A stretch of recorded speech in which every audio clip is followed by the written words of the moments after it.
এখানে মাইকটা আছে। হরে কৃষ্ণ মহারাজ, আমার একটা প্রশ্ন, এই যে বহুলা গাভী এবং তার সন্তান এবং তার মালিক, তারা উভয়ের জন্য স্যাক্রিফাইস করছে এইভাবে তারা, এবং অন্তিমে কৃষ্ণ তাদেরকে উদ্ধার করেছেন। তো এই পাস্ট টাইমের মাধ্যমে আমরা কিভাবে আমাদের জীবনে অ্যাপ্লাই করতে পারি? ভেরি গুড, খুব সুন্দর প্রশ্ন। হ্যাঁ, তো এই বহুলা যে গাভী, তার বৎস এবং তার মালিক দুজনেই কিভাবে বহুলার জন্য নিজের জীবন উৎসর্গ করতে প্রস্তুত ছিল, এটাই হচ্ছে প্রকৃত মহাত্মার পরিচয়।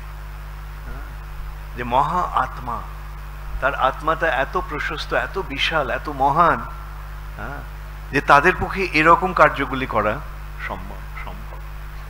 তোমার মনে আছে ভীম যখন একচক্রাতে ছিল গ্রামে, তখন যে ব্রাহ্মণ বাড়িতে ওই ব্রাহ্মণদের এসেছে বক রাক্ষসের ভক্ষ হওয়ার জন্য। তো ওরা রাত্রিবেলা দেখতে পেল যে সবাই পরে কি কথাবার্তা বলছে, গৃহের লোক কি বলছে, ওরা বাবা বলছে আমি যাব, আমার বয়স হয়ে গেছে, আর তো আমার বেঁচে থেকে কি লাভ। মা বলছে আরে তুমি থাকতে, আমি থাকতে তোমাকে আমি কিভাবে যেতে দিতে পারি। ছেলে বলছে আমরা আছি তো, আমরা থাকতে তোমাদের আমরা কিভাবে যেতে দিতে পারি। এভাবে কি হচ্ছে, সকলেই বলছে আমি যাব। জড় জগতের মনোভাবটা কি, আমি বাঁচবো, আমি ভাবছো তোমরা সব মরে যাও। আর ভগবত ভক্তের ভাবনাটা কি, আমি মরে যাই, সবাই বেঁচে থাকুক, সবাই বেঁচে যাক। বাসু ঘোষ কি বললেন, সমস্ত জগৎ, বাসুদেব দত্ত, সমস্ত জগতের পাপ নিয়ে আমি নরকে চলে যাই, সমস্ত জগৎ আপনার কৃপায় উদ্ধার পেয়ে যায়। তো এখানে হচ্ছে মনোভাবের বৈশিষ্ট্য, জড়জাগতিক মনোভাব আর ভক্তের মনোভাবের পার্থক্য। ঠিক আছে, হরে কৃষ্ণ। ওইদিকে কারো নেক্সট কার কাছে? আচ্ছা, এদিকে মাতাজি হাত তুলেছিল প্রথমে, কে হাত তুলেছিল? ওকে দাও। হরে কৃষ্ণ মহারাজ, ধন্যবাদ, প্রণাম। মহারাজ, আমরা ভক্তি জীবনের শুরুতে জেনেছি যে জীবের স্বরূপ কৃষ্ণের নিত্য দাস। ভক্তি জীবন প্রথমে কি জেনেছেন? জীবের স্বরূপ কৃষ্ণের নিত্য দাস। তো সেই দাসত্ব ভাবে আমরা বা যে আচার আচরণগুলির মাধ্যমে সেবা করার চেষ্টা করছি। তো যখন আমরা এই দামোদর লীলা বা রাসলীলা, ভগবানের যে বাৎসল্য রস বা মাধুর্য রসের যে লীলাগুলো আমরা শ্রবণ করি বা দেখছি, কীর্তন আদি করি, তখন আমাদের মনোভাব কেমন হওয়া উচিত বা তা থেকে আমরা। তুমি তো প্রথমেই বললেন জীবের স্বরূপে কৃষ্ণের নিত্য দাস, তাহলে দাস হবে না মালিক হবে? না, এই লীলা দাস হবে না প্রভু হবে? হ্যাঁ, দাসী। কিন্তু ওই লীলাগুলো তার মাধ্যমে ভগবানের প্রতি আসক্ত হয়ে ভগবানের সেবা করার চেষ্টা করতে হবে। এই লীলার মাধ্যমে ভগবানকে জানতে পারছি। ভগবানকে, কৃষ্ণকে একজন সাধারণ মানুষ, হ্যাঁ, সেটা আমরা বুঝতে পারবো কিভাবে? লীলা শ্রবণ করার মাধ্যমে, ভগবানের লীলার মাধ্যমে। কেউ হাতের মধ্যে একটা পাহাড় তুলতে পারে? একটা 7 বছরের ছেলে কখনো পারে সেটা করতে? হ্যাঁ, কিন্তু কৃষ্ণ করেছিল। তাহলে কৃষ্ণ কে? ব্যাস, ওকে। ওদিকে প্রশ্ন কার ছিল? এখানে ওর হাতটা ছিল, এইদিকে ওকে দাও।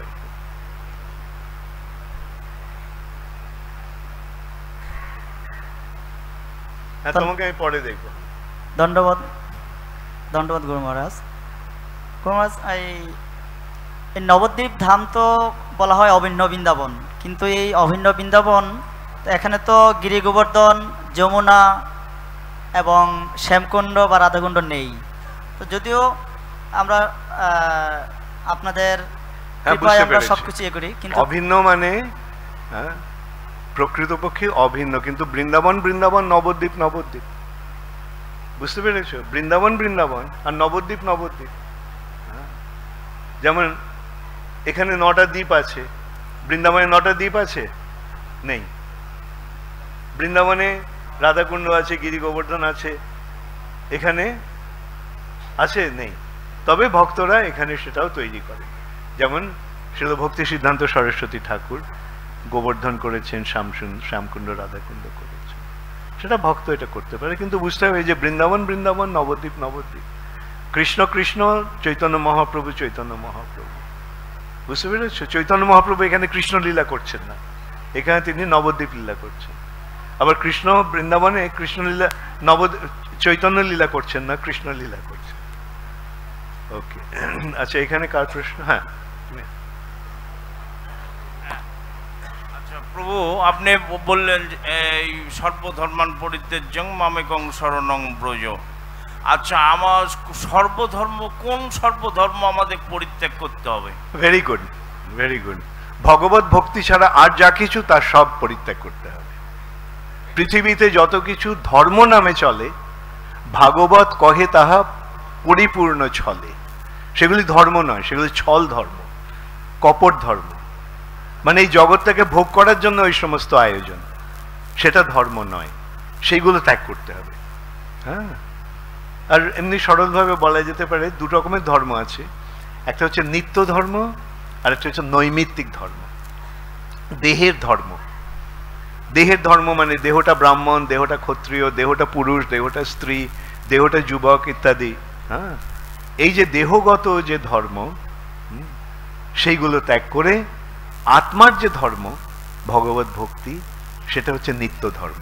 নৈমিত্তিক ধর্ম, নিমিত্ত, দেহটাকে নিমিত্ত করে যে ধর্ম, সেগুলি ত্যাগ করে আত্মা, নিত্য আত্মার যে নিত্য ধর্ম, সেই ধর্মটাকে গ্রহণ করতে হবে। বোঝা গেল? হ্যাঁ, সেই কথাটাই কৃষ্ণ বলছেন, মাম একম সর্বধর্মান পরিত্যাজ্য, মাম একম শরণং ব্রজ। আমার শরণ নেওয়াটাই হচ্ছে ধর্ম, কৃষ্ণের শরণ নেওয়াটাই হচ্ছে ধর্ম। এছাড়া যা কিছু ধর্ম নামে চলছে সেগুলো সব বাদ দিয়ে দাও, ঠিক আছে? সেগুলি পরিত্যাগ করো। শ্রীমদ্ ভাগবতের প্রথমে সে কথাটা বিশ্লেষণ হচ্ছে। ধর্ম প্রজ্জিত কৈতব অত্র। কৈতব মানে কি? কৈতব মানে জানো শব্দটা? কৈতব শব্দটার অর্থ, কৈতব মানে কপট, ছল। ছল, কৈতব ধর্ম প্রজ্জিত কৈতব অত্র। যে এই যে ছল ধর্ম, মানে যেগুলি বলছে ধর্ম কিন্তু ধর্ম নয়, সেগুলিকে বর্জন করে ধর্ম প্রজ্জিত, প্রজ্জিত মানে একেবারে পুরোপুরি ভাবে বিদায় দিয়ে, ধর্ম প্রজ্জিত কৈতবত্র নির্মৎসরানাম সতাম। তখনই হৃদয়টা নির্মল হয় এবং সমস্ত ঈর্ষা আদি কাম ক্রোধ লোভ ইত্যাদি মল থেকে মুক্ত হয়ে হৃদয়টা নির্মৎসর হয়। তখনই কেবল বেদং বাস্তবমাত্র বস্তু, তখনই কেবল সেই যে বাস্তব বস্তু ভগবান এবং ভগবানের লীলা, ভগবানের ধাম, ভগবানের পরিকর, ভগবানের বৈশিষ্ট্য, এগুলিকে যথাযথভাবে বেদম জানা যায়, বোঝা যায়। ঠিক আছে? ওকে, তো তুমি কোন ধর্মটা গ্রহণ করেছো? হ্যাঁ, সনাতন ধর্ম। ভেরি গুড,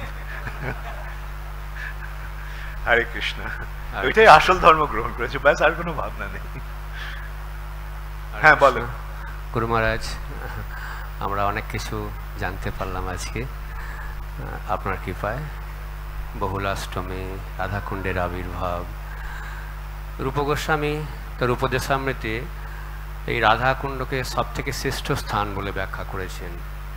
তাহলে আমরা রাধাকুণ্ডের প্রতি বা রাধাকুণ্ডে বসবাসের প্রতি আমাদের মনোভাব কিরকম হবে? Very good, very good. রাধাকুণ্ডে, তাহলে আমরা কেন রাধাকুণ্ডে গিয়ে থাকছি না? হ্যাঁ, তার কারণটা হচ্ছে মহাপ্রভু আমাদের একটা কাজ দিয়ে গেছেন। সেটা কি? যারে দেখো তারে কহো কৃষ্ণ উপদেশ। রাধাকুণ্ডে তো সবাই কৃষ্ণকে জেনে গেছে, তাহলে কৃষ্ণ উপদেশ কাকে দেবে? তাই জন্য মহাপ্রভুর এই নির্দেশটা পালন করার জন্য মহাপ্রভু যেহেতু বলছেন পৃথিবীতে আছে যত নগরাদি গ্রাম, হ্যাঁ, সেখানে গিয়ে প্রচার। এবং সেই প্রচারের ফলে মহাপ্রভু আমাদেরকে বৃন্দাবনের, গোলক বৃন্দাবনের রাধাকুণ্ডে পৌঁছে দেবেন।